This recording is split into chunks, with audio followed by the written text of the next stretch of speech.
Well, hey there, everybody. My name is Will, and welcome to Will's World. It's been a minute, but that's just how it is. Here I am in my desert village, which is where I left you guys off previously. But let's jump into my head real quick, and we'll talk some more. So here is my desert base, right? We kind of went over this in my last video. We started with just a weird like L-shaped building and then grew from there. And here we are now with this beautiful desert villa with these two trees out in front, the little gardens with the little irrigation system and whatnot. Oh, come on, tell me that's not cool. And we kind of hit upon this roadway, this path block kind of thing.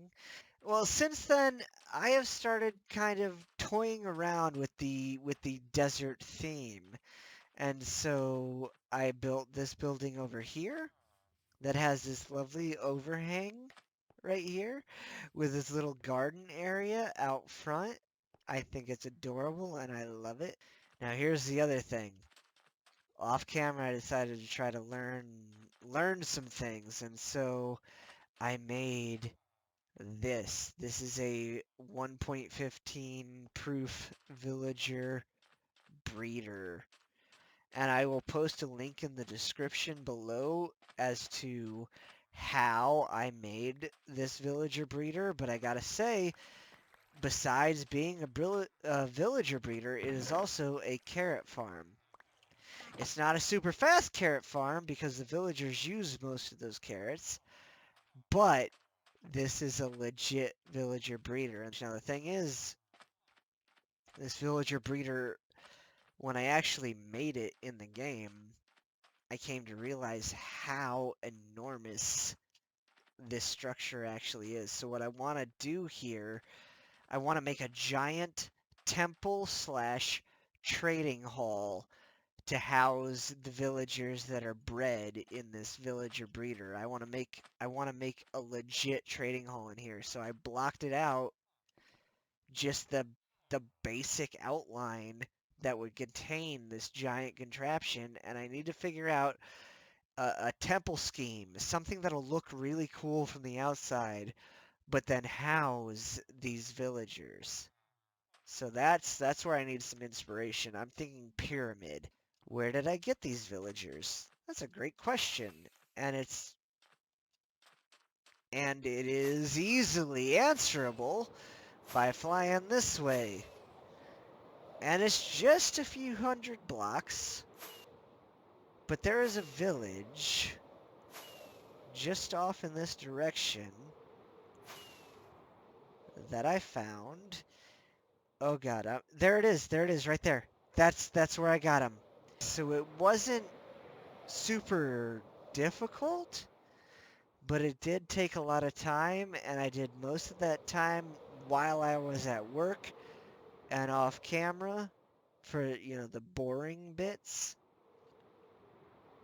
And I built a dirt road, and I brought them all the way over here. And you just need 3 villagers, and you can make this villager breeder. That's all you need is 3 villagers, and you can make a really amazing villager breeder. So what I want to do in this episode is get a foundation laid for this ziggurat, for this massive temple over here where I am breeding my villagers. I want it to make sense within the world. I want to hide this obvious Minecraft farm in such a way that it makes sense. So I'm going to cut it here. Who knows how many days it's going to take me to film this episode, because I'm going to be cutting back and forth between, well, me talking to you guys and me actually doing work. But this is what I want to do in this episode. So hang tight with me, guys. I love you to death. and I will be back with you in a flash. Okay, guys, so more than a couple days have passed between that last cut and now. So this is going to be a quick catch-up, little update in this episode to show you what I did in those few days or whatever between cuts. And here we go. There we go. Took me a second to remember how to switch views. But yeah, this is a bit more than just a footprint. um, if I go ahead and take off here, maybe. There we go. Yeah, bit more than a footprint. The plan as it stands is we're going to have these two towers up front. This is kind of like a weirdly shaped pyramid type building. I've successfully covered up the villager farm upstairs, and then back here is where we're going to set up the trading hall. Each one of these little spaces here is going to house a villager. Each villager will have their own profession. I've already tested it out with this guy, and I've labeled him he sells Power 5, and I named him PM5K because, of course, I'm ludicrous. I've already got a bunch of workstations ready, got some name tags in here ready to go, got my anvil, and let me just show you how this system works. You can see the tracks already, but basically all I do is forget that I need a minecart, so hang on a second while I go make a minecart.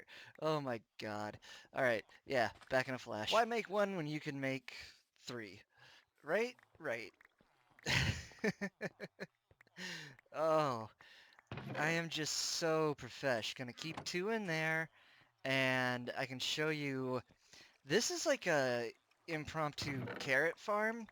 Works pretty well. But I also threw in a ladder there so I could get up to where my villagers are, and you can see there are a few of them. So all I've got to do is plop this minecart down and give it a push and hope these other villagers get out of the way. Go on, buddy. Go, go, go. You can do it. Come on. So yeah, just push him round and round he goes.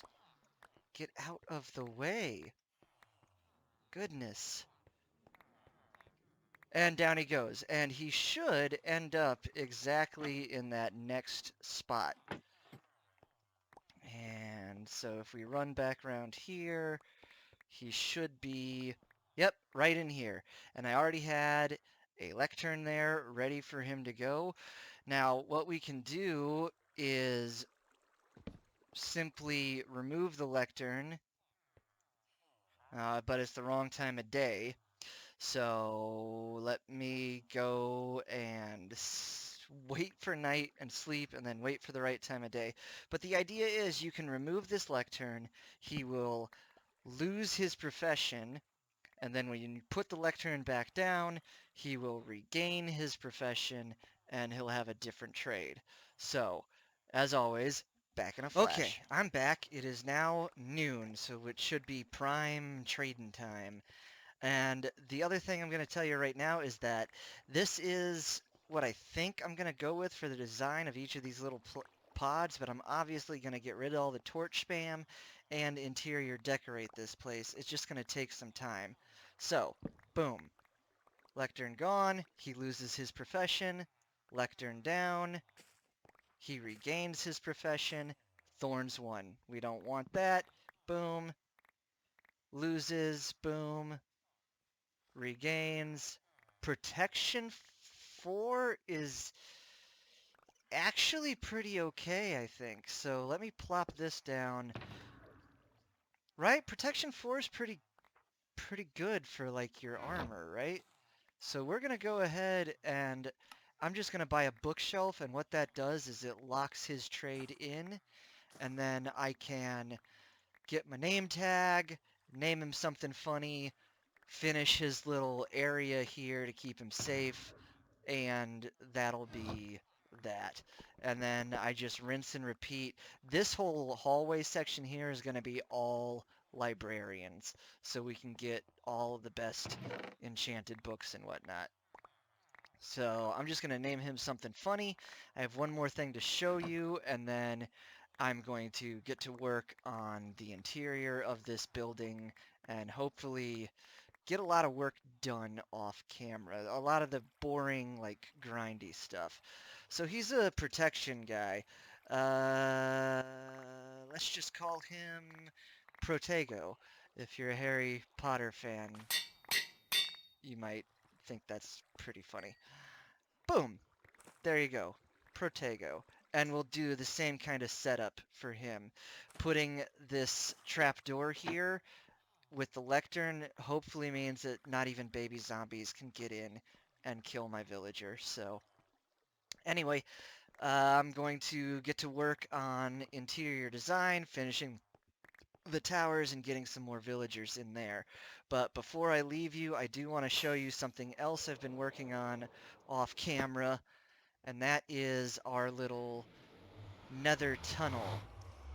Getting real tired of wasting rockets flying back and forth. So I laid down the ice boat road, and I am currently working on a theme for this tunnel, and this is what I'm thinking right now. I think I'm going to put some carpet above the glowstone in the floor, put some steel trapdoors on the glowstone in the ceiling, and I think that could be really cool. But as you can see, this ice boat road is redonkulously long. This is what I honestly spent most of my time on in the days that I was away. Like, oh, it's crazy. But coming back here to the Nether Hub, I'm trying to kind of theme each tunnel with the theme of like where it's leading. So this is a very deserty tunnel. But anyway, as I said, I am going to get to work on that interior and getting those villagers all job assigned and whatnot, and I will be back in a flash.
Well, all right, boys and girls, this is it. This is the end of this episode that has taken me months, it seems, to finally produce. From start to finish, just way, way, way too long. And I'll let you in on a tiny little secret. Despite the fact that these towers are matching and they look all cool from the outside, only one of them is finished on the inside. I just have to get away from this project. So I don't know if I've shown you all the cool little interior design nuggets that I have thrown in here. There is both lighting above and below these little shelving unit thingies here. We've got some storage going on here with lighting hidden underneath. If we walk over this way, we've got a lovely stairway that spirals its way all the way up to the top of the tower. We've got some bookshelves and some more storage. And over here we have all of our different types of villagers with all of their different types of trades and whatnot. I just wanted an area with some of the other guys. I went with two of each profession. And then over on this side, of course, here we've got a crafting table and an anvil and random storage going on here. But then over on this side is the Hall of Librarians, and everybody's got a tag and a name tag. Everybody's got a name, and up above them is what they sell. This guy is the worst. I hate him. I had an Unbreaking 3 guy here, and then I had died before I could come back and trade with him. So that was just awful. And now I've had to replace him with an Unbreaking 2 guy. I might kill him and bring another down. Bringing them down is not that difficult, but trying to run through all of the trades, it just takes forever. So anyway, up here we've got a bunch of free roaming villagers. As they are bred, they just fall down into this little water stream, and then they are pushed over here. And they wander, and then I've got this railroad track here, throw them in a minecart, and off they go down into my trading hall. As a farm, this really does not produce a heck of a lot. I mean, I've been building this thing forever, and that's all the carrots that I have garnered. So, breeding? Awesome. It's automated. I don't have to do anything. I just hang out, and they automatically breed villagers in there. Farming? Not so much. Let's see. For the roof, that's all just slabs. I just slabbed it up. I didn't want to do a bunch of torch spam up on the roof of the building. I thought that didn't look especially nice. So I just slabbed it up, and that's what we got. And I think it works. I mean, it's definitely functional as a trading hall. Maybe I should come back in here at some point, now that I'm looking at it, and mess up the walls a bit like I've done with all these little houses. It's just such a big building, and it gets so repetitive and tiring. But anyway, folks, that is it for this episode. It's been absolute ages, but here we are. No excuses. This is just where I am in my YouTube non-career. I'm still just doing this for fun, waiting to get inspired for my next build. Something smaller, for certain. Definitely something smaller than this nonsense. But anyway, hope you enjoyed the video. Hope you're staying safe out there. Wash your hands. Stay inside. If you liked the video, do all that stuff. You know, like, subscribe, comment, share. And... oh yeah, be excellent to each other. We'll see you in the next one. Bye, guys. Bye.